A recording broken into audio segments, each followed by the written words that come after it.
Makahurot na siya og 2 ka piso. 2 ka piso? Oh, 2 ka manok ka na mo. Timbang na og half kilo. So 1 kilo kada kaon niya. Dako gid siya. Mas dako tong isa. Dako ton ta dito. Sa una kay ang yellow may ikarga. Oo. Itong na mga dagko dito niya. Karon kay bawal na kay dagko na kayo. Dako na kayo. Tugkad na yung ikog sa ubos. Matumba nimo delikado. Masuko. Pero di man gyud sila mahilabot train man. So pag magtanggal ni sila balat every month. Every month sila magtanggal og balat mo. Pwede nimo na ipadulong sa mong aping. Kahalok-halokan nimo. No. Kasi dili na ko pahalokon sa mga asawa.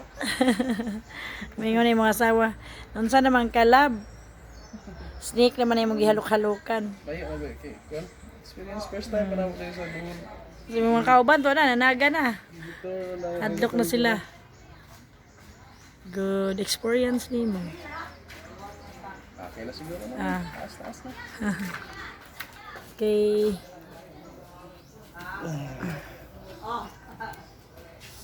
Ria, haningin mo